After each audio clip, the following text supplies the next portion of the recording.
श्रीमन्महागणाधिपतये नमः। वक्रतुण्ड महाकाय सूर्यकोटि समप्रभः निर्विघ्नं कुरु मे देव सर्वकार्येषु सर्वदा। गणनाथ सरस्वती रवि शुक्ल बृहस्पति पांचदानि स्मरे नित्यवेदवाणी प्रवृतसे।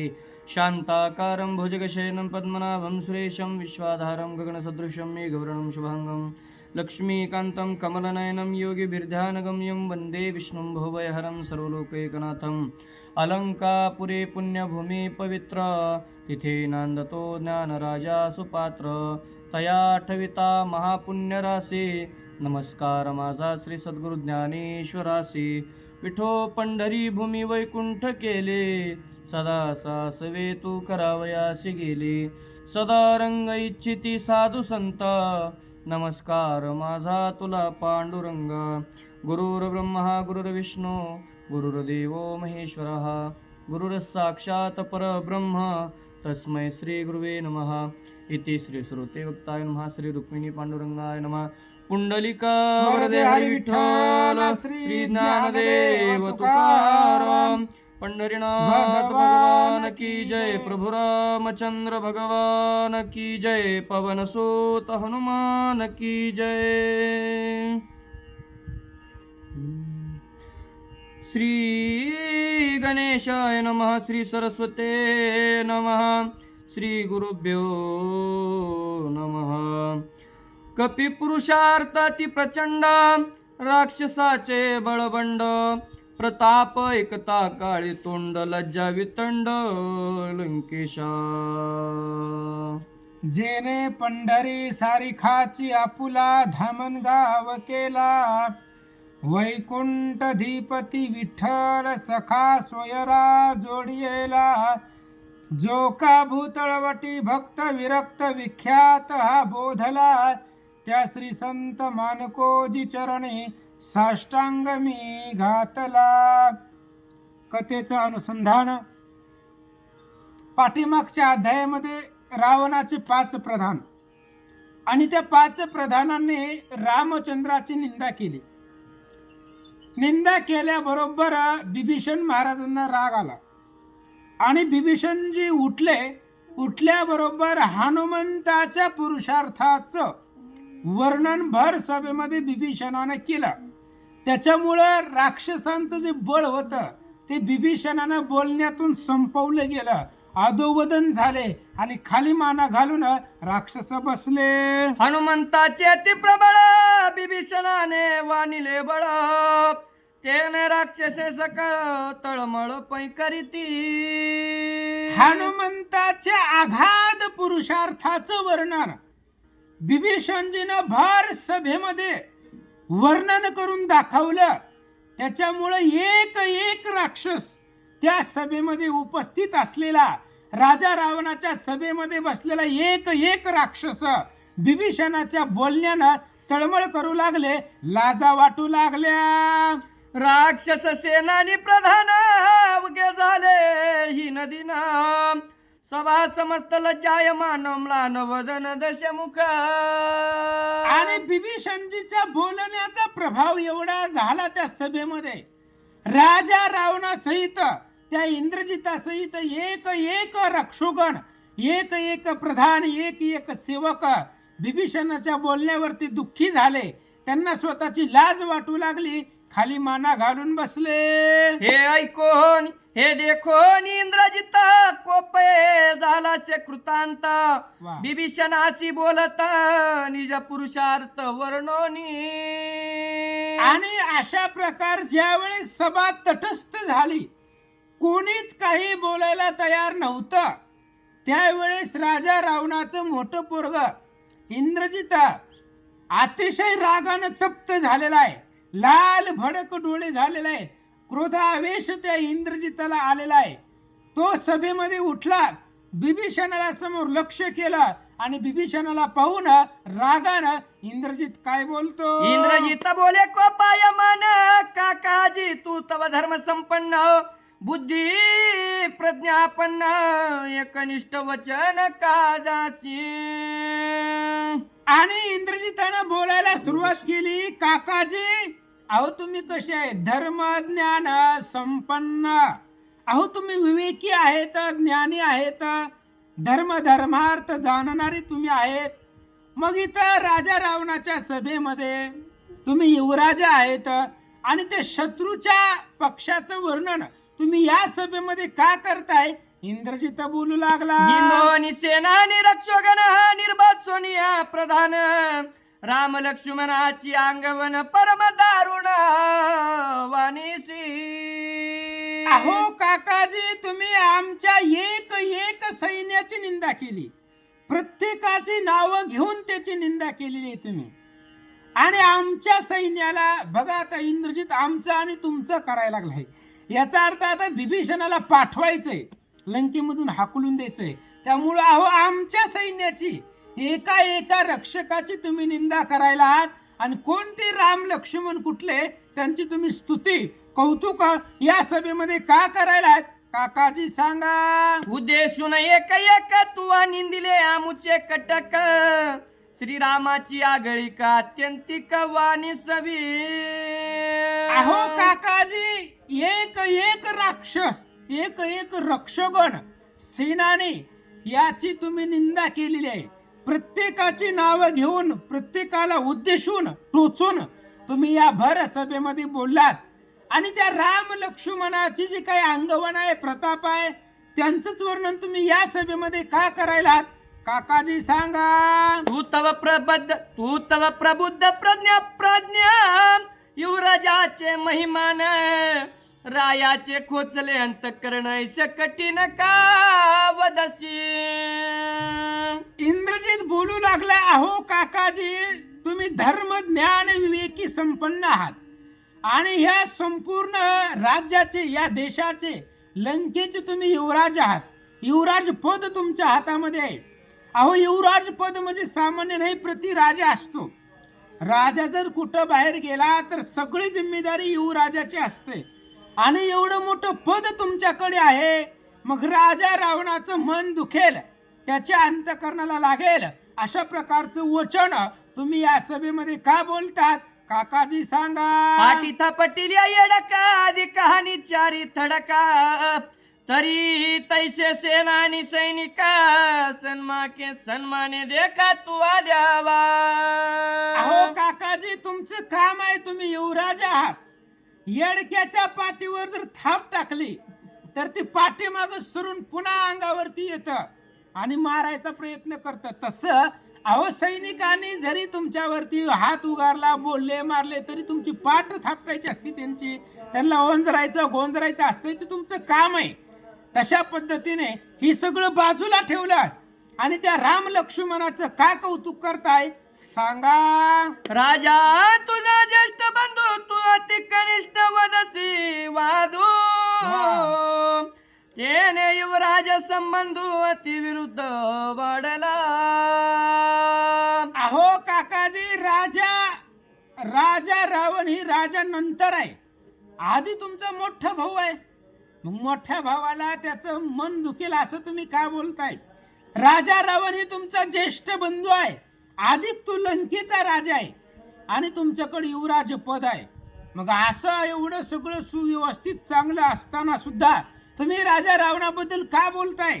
या पद्धतीने राजा आणि युवराजा यांचा मधला जो विरोध आहे, द्वेष आहे, तो वाढत चालला असं सांगतात. जैसा पिता तैसा चुलता युवराजासे तुझे माथा ज्येष्ठ निंदोनी लंकानाथ श्री रघुनाथ वाणीसी.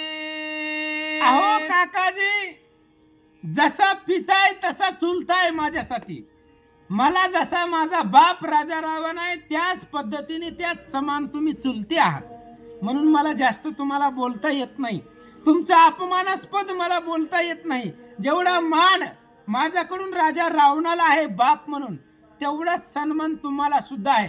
कारण बाप आणि चुलता सारखाच असतो. म्हणून काकाजी, मला जास्त बोलता येत नाही. मग या सभेमध्ये आमच्या रक्षकांची निंदा का करायला? सांगा.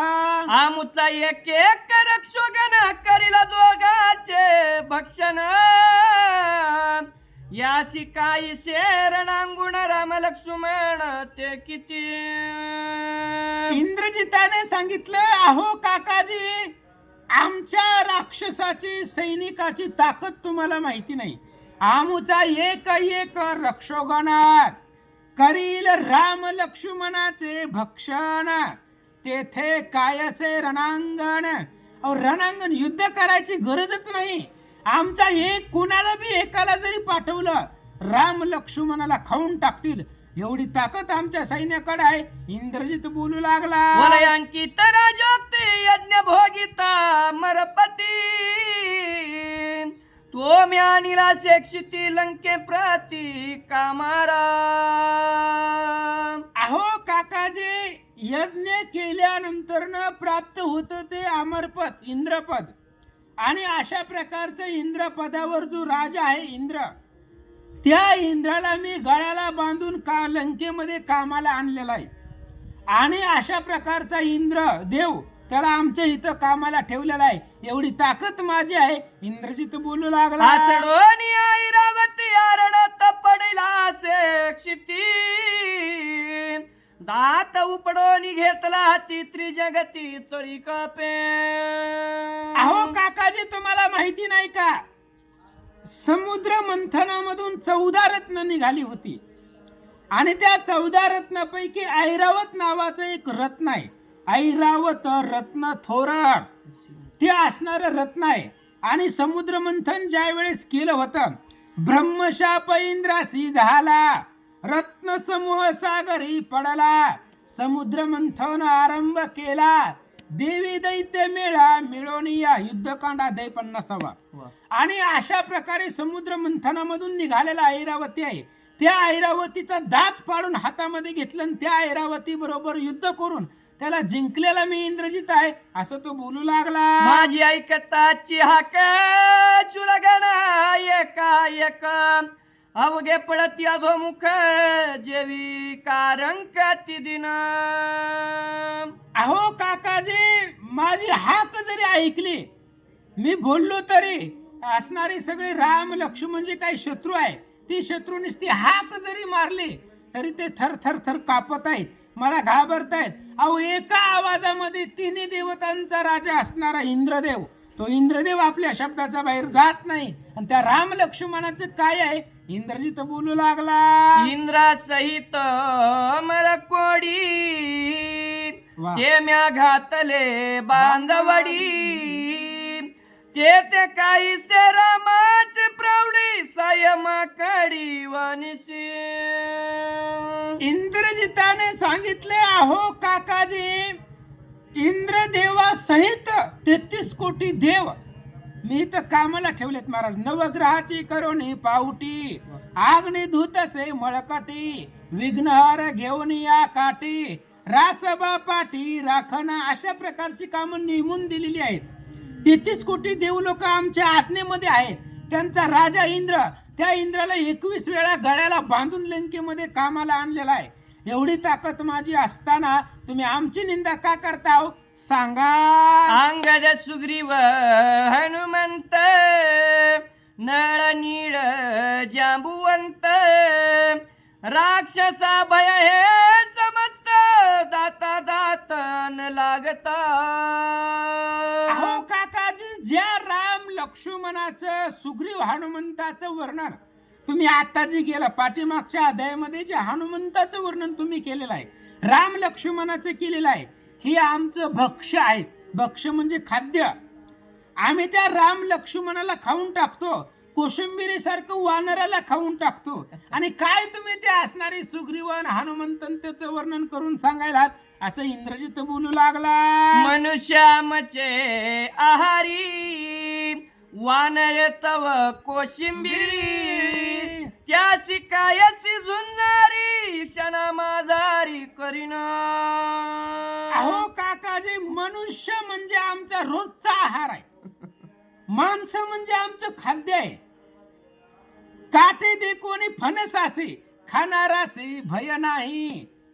अहो, फणसाला काटा आहेत म्हणून काय खाणाऱ्याला भीती वाटते का? तसं राम आणि लक्ष्मण आमचं खाद्य आहे, आम्ही त्यांना खातो. आणि तोंडी लावायला म्हणजे हे वानर आहेत कोशिंबिरी सारखं. त्याच्यामुळं आताच्या आता जातो, राम लक्ष्मणाचं भक्षण करतो, असं मूर्ख इंद्रजित बोलू लागला. रणी भिडोनी साठोपता करीन श्रीरामाच्या घाता रावण सांडोनी सकळ चिंता सुखे सीता भोगवी. मूर्ख इंद्रजित भर सभेमध्ये बोलू लागला, काकाजी अहो तो राम लक्ष्मण आताच्या आता जातो आणि त्या रामाला पण मारतो, लक्ष्मणालाही मारतो, हनुमंतालाही मारतो. राजा रावणानं कुठल्याही प्रकारचं टेन्शन न घेता जी दुसऱ्याची पत्नी पळवून आणलेली आहे तिचा उपभोग निवांत घ्यावा असा इंद्रजित बोलू लागला. रामानी लक्ष्मण रणी पाडो पाडीन विंदोनी बाण निर्दाळीन वानर गण अंगवण पाहे माझी. अहो काकाजी तुम्ही मला लहानपणापासून ओळखताय, मग तुम्हाला माझी ताकद माहिती नाही का? अरे ते राम लक्ष्मण आताच्या आता जातो आणि माझ्या तीव्र दुर्धर अशा प्रकारचे बाण माझ्यापाशी आहेत आणि त्या बाणानं त्या दोघांनाही मारून टाकतो. माझा पराक्रम पहा. इंद्रजित बोलू लागला. ऐक इंद्रजिता साचारा तू तवा पक्व बालत्व थोर अहंकार माथ्याचा वाढला नाही जार स्वहित विचार तुझ नाही. आणि अशा प्रकारे इंद्रजिताचं बोलणं ऐकल्याबरोबर बिभीषणजीला राग आला. रामचंद्राची हनुमंताची निंदा केल्यामुळं बिभीषणजीला राग आला आणि बिभीषणाने सांगितलं, मूर्खा अरे तुझ्या अजून माथ्याचा जार वाढला नाही आणि तू एवढं बड बड बड बड सभेमध्ये बोलायला लागला. अरे तुला तुझ्या स्वतःचा हिताचा विचार कळतो का? बाकीच्याच जाऊ दे, स्वतःच हित बघ कशामध्ये आहे. हित ते करावे देवाचे चिंतन किंवा सारासार विचार करा उठा उठी. अरे तुला तुझं हित कळा ना आणि तू भर सभेमध्ये काय गप्पा मारायला? बिभीषणजी बोलतात. अवधारी विचार विचार कोटी विवेक धरो निया पोटी समूळ ऐके माझी गोष्टी स्वहित दृष्टी तुझ नाही. अरे इंद्रजिता थोडासा विवेकाने विचार कर. तुला तुझ्या हिताचाही विषय नाही आणि बाकीच्या तुला तुझं हित कळाना आणि बाकीच्या हिताचं तू कधी बोलणार आहे ती जाऊ दे. जरा विचारानं मी जी काय बोलणार आहे त्या माझ्या बोलण्याकडे लक्ष दे. काय सांगतोय ऐक. स्वहित दृष्टी तुझ नाही जे बोलसी ते मिथ्या पाही त्याही बोलाची नवलाई मुळान्वयी अवधारी. अरे इंद्रजिता आता तू जे बोलला ते सगळं खोट आहे. आता जे बोललं त्यातले तू काही करू शकत नाही. तू फक्त बोलू शकतो, याच्या पलीकडे काही करू शकत नाही. आणि आता जे बोलला ते सगळं खोट आहे. तुझ्या जनते करणंच होणार नाही असं बिभीषणजी बोलतात. मनसी आमुचा एक रक्षोगण बक्षील राम लक्ष्मण ऐकोनी श्रीराम अंगवण मिथ्या भाषण कवदसी. अरे इंद्रजिता काय बोलायला लागला तू सभेमध्ये? आमचा एक रक्षोगण एक सेवक ते आताच्या आता तिकडे जाईल आणि त्या राम आणि लक्ष्मणाला भक्षण करील. अरे राम लक्ष्मणाची ताकद माहिती असताना, त्यांची ताकद ऐकून असताना मूर्खासारखं का बडबड करायला? बिभीषणजी बोलतात. बाळपणी विंदोनी बाण ताटकेचा घेतला प्राण सुबाहू मारी तारणी करी तारण सैन्यगण समवेत. अरे इंद्रजिता त्या राम लक्ष्मणाची ताकद तुला माहिती आहे ना? अरे आता ते मोठे झाले, तरुण झाले. जेव्हा ते लहान होते आणि लहान असताना विश्वामित्र दशरथजींना मागून राम लक्ष्मण घेऊन गेले होते. अरे त्यावेळेस तुझी असणारी आत्या रावणाची बहीण ताटिका, त्या ताटिकेला रामाने एकाच बाणात मारलेला आहे. तिची पोरं सुबाहूला मारलेला आहे आणि सुबाहूला मारताना मारीचाला बाण लागला. काय झालं? बाण पिसारत सुटला वारात त्याने मारीच उडविला अंबरात श्रीरामंतक निशाचरा तू निदसुरा उन्मादे. अरे इंद्रजिता, त्या सुबाहूला बाण मारल्याबरोबर त्याच बाणाचा वारा जवळ असलेल्या मारीचाला लागला आणि त्या बाणाच्या वाऱ्यानं मारीच आकाशामध्ये पाला पाचोळासारखा उडू लागला आणि शतयोजन समुद्राच्या पलीकडे तर लंकेमध्ये येऊन आदळलंय. एवढ्या लांबून फक्त बाणाच्या वाऱ्यानं. एवढी ताकद ज्या रामाकडे आहे आणि त्या रामाचं बळ माहिती असताना मूर्खासारखं का बडबड करायला? विभीषणजी बोलतात, स्वयंवरी पाहता कोदंड रावणाचे झाले काळे तोंड. श्रीराम केले दुखंड बळे प्रचंड श्रीराम. अरे इंद्रजिता, तुझा बाप राजा रावण त्याला पत्रिका नसताना लग्नाला गेलत आणि दशरथ राथे असणाऱ्या जनक राजाच्या सभेमध्ये धनुष्य छताडावरती घेऊन पडलं. जनक राजाने विचार केला, पुरीच्या लग्नामध्ये कुणाचं मरो नको म्हणून तुला वाचवलं, तुझ्या बापाला वाचवलं. जनकाशी भूतदया भारी. प्राणी मात्रावरती प्रेम करणारी दया असणारे जनकजी होते. आपल्या मुलीच्या लग्नामध्ये विघ्न नको म्हणून तुझ्या बापाचा जीव तिथं वाचला, नाहीतर तुझा बाप तिथंच मेला असता, असं विभीषणजी बोलतात. हे श्रीराम केले दुखंड बळ प्रचंड श्रीराम. येची सिद्धाची अभिलाख विराध मारी लासे देखा. त्याची गती दशमुखा तुम्हा मूर्खाचे नि बोले. अरे इंद्रजिता, जरा लक्षात घे, विराध राक्षस. अरे त्या विराधाला भिवून रावण पळत होता. जया विराधा भेणे सर्वदा पळे रावणा. तो श्रीरामे मारुनिया जाण तुझा संपूर्ण वधू आला. युद्धकांडात 6वा अंगद महाराज सांगतायत. अरे बाबा, ज्या विराधाला घाबरून रावण पळत होता त्या विराधाला त्या रामाने एकाच बाणात मारलेला आहे आणि याच सीतेमुळे विराधाला मारलं आणि त्याच सीतेचा अभिलाषानं तुमच्या मूर्खपणाच्या बोलण्यानं राजा रावण मरेल, असं विभीषणजी बोलतात. त्रिशिरानी कळ दूषण 14 सहस्र रक्षोगण रामे मारिले करो निरण दुर्धर बाण वर्षोनी. अरे इंद्रजिता, त्रिशिखर दूषण त्रिशर अधिक 14,000 फक्त रामानं एकट्यानं मारलेत. लक्ष्मणानं धनुष्याला हात बी लावला नव्हता. 14,000 राक्षस खर दूषण त्रिशरा एकट्या रामचंद्रानं मारलेले होते. आणि मग त्यांचं गारानं घेऊन ही तुझी असणारी आत्या रावणाची दिदी लंकेला आले आणि लंकेला आल्याबरोबर नाही सैन्य रथ संपत्ती एकला श्रीराम पदाती. याची ऐसी ऐकोनी ख्याती तू का दुर्मती वदलासी. अरे इंद्रजिता, त्या रामचंद्राकडे सैन्य नाही, त्या रामाकडे रथ नाही, त्या रामाकडे चतुरंग दळ नाही. एकला एक पदाती. राम एकच आहे आणि पायाने चालत येणारा राम आहे. आणि एवढं असताना सुद्धा त्या रामाची एवढी ख्याती आहे. आता तुझी अपकीर्ती तू ऐक. तू कुठं कुठं तोंड काळ केलंय ती सगळं सांगतो, ऐक. नकट्या शूर्पणखेच्या बोली रावणे पाप बुद्धी केली. सीता चोरीत भीक लागली तैसी आली अवदसा.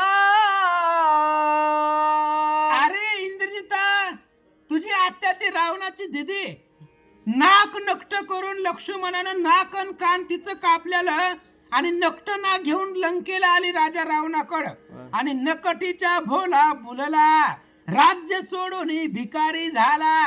अरे त्या नकटीचं बोलणं ऐकलं तुझ्या बापाला भीक लागली. 14 चौकड्याचं राज्य सोडलं, भिकाऱ्याचा वेश धारण केला आणि जसं सीतेला आणलं त्या दिवसापासून सीता आणि त्या लंकेत तैहुनी उठले आती उत्पात.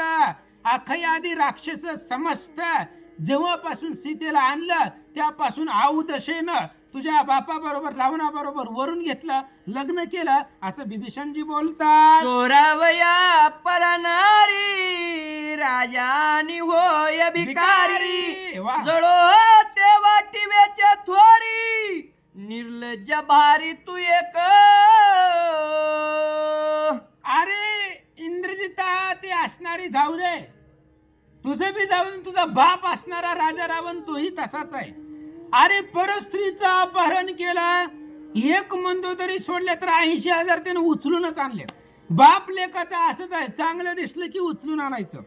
अहो या अशोक वनामध्ये एवढी सुंदर झाड आहेत, कुठनं आणलीत ते? इंद्राच्या अमरावतीमधून चित्रवन आहे, नंदनवन आहे, तिथून सगळी झाडं आणून अशोक वनामध्ये लावलेत. 80,000 स्त्रिया सगळ्या दुसऱ्याचे उचलूनच आणलेल्या आहेत.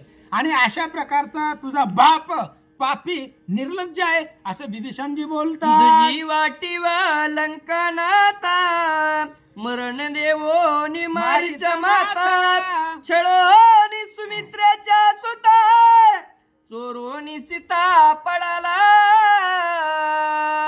अरे इंद्रजिता, त्या राजा रावणाचे पराक्रम सांगतो तुला, ऐक, लिहून घे.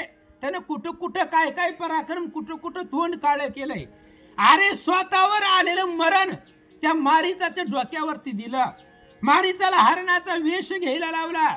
सुमित्रेचा सूत असणारा लक्ष्मण, त्या लक्ष्मणाचं छळन राजा रावणाने केलं. आणि पुढं काय केलं? लक्ष्मणाची मर्यादा रेखा नुलंघवेची दशमुखा, मिथ्या बोला बाळावा का काळमुखा पुरुषार्थ.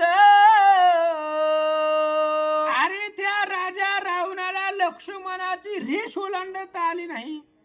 साधी लक्ष्मणाने एक रेष ओढली होती आणि ती रेष ओलांडून जाण्याचं सामर्थ्य राजा रावणाचं झालं नाही. तिथं त्याचं तोंड काळं झालं, चक्कर येऊन पडला. सीतेने विचार केला, महाराजा इथं मरल आपल्या दारामध्ये, राम लक्ष्मणाला यश भेटणार नाही, म्हणून बिचारी ती आई असणारी आई साहेब बाहेर आल्या. आणि बाहेर आल्याबरोबर माता म्हणे जियेसी, भोगू पाहे तियेसी, कपटे मिळविले धुळीसी, सपुत्र सैन्यासी मारविले.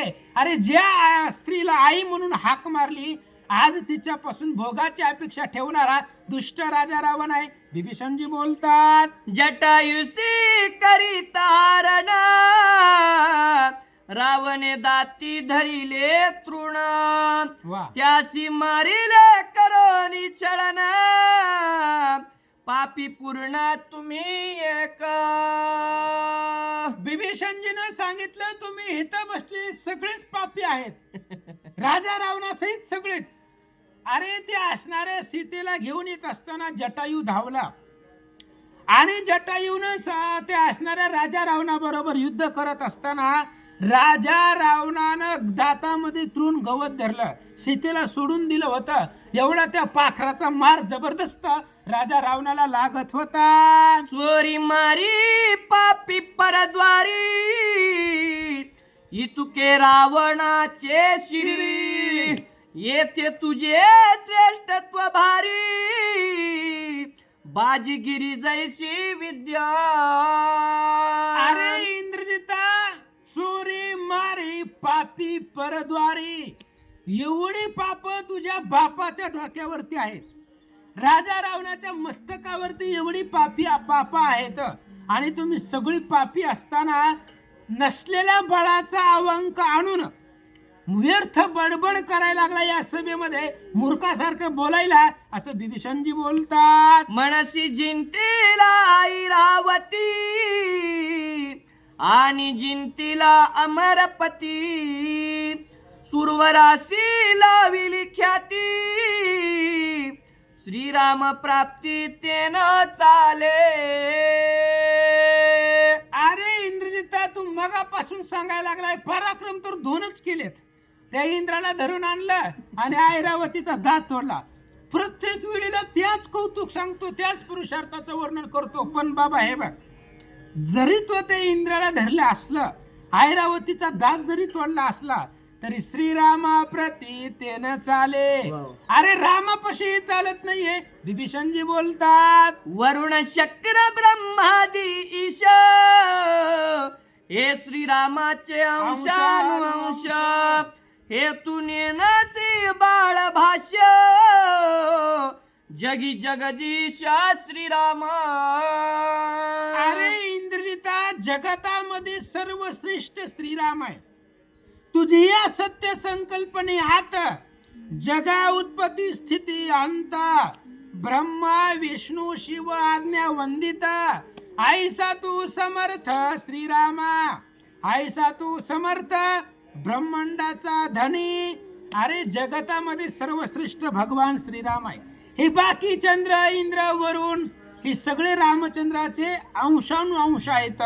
सर्वश्रेष्ठ देवता जगामध्ये राम आहे असं बिभीषणजी सांगतात. मनसी दामिला रावती चरणी शिळा उद्धरती श्रीरामाची परमशक्ती बाळमती तू नेनसी. अरे तुला वाटत असेल की मी ऐरावती बरोबर युद्ध केलं, ते ऐरावतीचा हत्तीचा दात उपटून हातामध्ये घेतला, सगळं खरं आहे. अरे पण ज्याच्या पायाचा धक्का जरी लागला, ज्याच्या पायानं दगडाचा उद्धार होतो, अशा प्रकारचा तो श्रीरामचंद्र आहे. अहिल्याचा उद्धार सहज चलता चलता केला, अशा प्रकारचा तो राम आहे. जगतामध्ये श्रेष्ठ आहे. बिभीषणजी बोलतात, बोलसी स्वय निज पुरुषार्थ मी मारीन श्री रघुनाथ रावणे सुखे भोगावी सीता परदारता तुम्हा पापी. अरे इंद्रजिता, तू मूर्ख आहे, पापी आहे, महापापी आहे. अरे तू ते असणाऱ्या राम लक्ष्मणाला मारायची भाषा करायला आणि बापाला सांगायला लागला दुसऱ्याची आणलेली पत्नी तिचा उपभोग निवांत घ्या. अरे महापापी, जगतामध्ये पापी मध्ये पापी तू आहे असं बिभीषणजी बोलतात. रायासी सांगता पाप बुद्धी तो वधावा सभेमध्ये राजपुत्र तू दुर्बुद्धी महामुडादी कुलघाती. आणि बिभीषण धर्मानं बोलू लागले राजसभेमध्ये. राजधर्म काय सांगतोय? एखादा व्यक्ती जर राजाला वाईट मार्गाने वागायचं सांगत असेल, पाप बुद्धी पाप करण्यासाठी जर प्रवृत्त करत असेल, पापा देती अनुमोदन, जे पाप करण्यासाठी सांगतात ते सभेमध्ये आणू नये आणि आणल्याबरोबर त्यांना मारून टाकावं असं धर्मनीती आहे. बिभीषणजी सांगतात, तू एक मारिल्या जाण सकल कुळाशी कल्याण हे बुद्धी नायकता रावण कुळघाती कुळ निर्दळन पावेला. बिभीषणजीनं सांगितलं, ह्या इंद्रजिताला जर एकट्याला मारलं तर रावणाचं अख्खं कुळ वाचल. 100 मरण्यापेक्षा एक मेलेला बरा. बिभीषणजीने विचार केला, मारून टाका म्हणले ह्याला, आणि हे जर जिवंत राहिलं तर राजा रावणाला पाणी पाजायला सुद्धा कुणी राहणार नाही. बिनधास्त बिभीषणजी सभेमध्ये बोलू लागले. इंद्रजित बोलतो निज बळते मिथ्या पैसामुळं सभा सर्वज्ञ ऐका सकळ राय प्रांजळ परिसावे. बिभीषणजीनं पुढे बोलायला सुरुवात केली. सभा सकळ परिसावे ऐका म्हणले. आतापर्यंत इंद्रजित जे जे बोलला ते सगळं खोट आहे. मग खरं काय आहे मी सांगतो. आता माझं बोलणं भर सभेमध्ये ऐका. बिभीषणजी बोलतात, हॅलो बाबा या लंकानाथ मारीन मनसी तू रघुनाथ हनुमंतेचे युद्ध करिता तुझे पुरुषार्थ देखील. बिभीषणजीने सांगितलं, इंद्रजिता, राजा रावणाला प्रलोभन करण्यासाठी तो म्हणतो मी रामाला मारीन. अरे रामाचं सोड. रामाचा एक सेवक हनुमंतराय लंकेमध्ये आले होते आणि त्या हनुमंताबरोबर युद्ध करताना आम्ही बघितलंय की, आम्हाला काय कोणी सांगितलंय का? आम्ही बघितलंय, ऐकलंय. अरे बिळात लेपेपर्यंत न मारलंय. किती पाठीवर वळ उमटले होते त्या सुलोचनाला माहिती. बिळात लेपेपर्यंत तुला मारलं होतं आणि एवढा पुरुषार्थ तुझा तेव्हा कुठे गेला होता? बिभीषणजी बोलतात, हनुमंता शिर्यानी भिडता शस्त्र अस्त्रे गेली व्रता कपिपुच्छ वाजता माता तीर सर्वता न धर्मे. अरे इंद्रजिता, हनुमंता बरोबर युद्ध करत असताना शस्त्रे अस्त्रे गेली व्रथा. अरे तुझी एवढी दुर्धर शस्त्र अस्त्र कपट विद्या सगळं वाया गेलं आणि बिळातले पर्यंत हनुमंतानं तुला झपके दिले असं बिभीषणजी बोलतात. दुर्धर शस्त्राचे संपात वानरे जे लोणी समस्त तुझ्या सैन्य केला घात रणी उंबडता पडिले. अरे इंद्रजिता, तू मारलेले बाण काही सामान्य होते का? अरे दुर्धर बाण होते ते. ब्रह्मादिक देवांना न निवारण करता येणारे ते बाण होते आणि अशा प्रकारचे बाण हनुमंताने कॅच पकडले, ते बाण झेलले आणि त्याच बाणाने तुझ्या समोर तुझ्या सैन्याला मारलं. बिभीषणजी बोलतात, पुंडलिक वरधारी विठ्ठल श्री ज्ञानदेव तुकाराम पंढरीनाथ भगवान की जय. प्रभू श्री रामचंद्र भगवान की जय.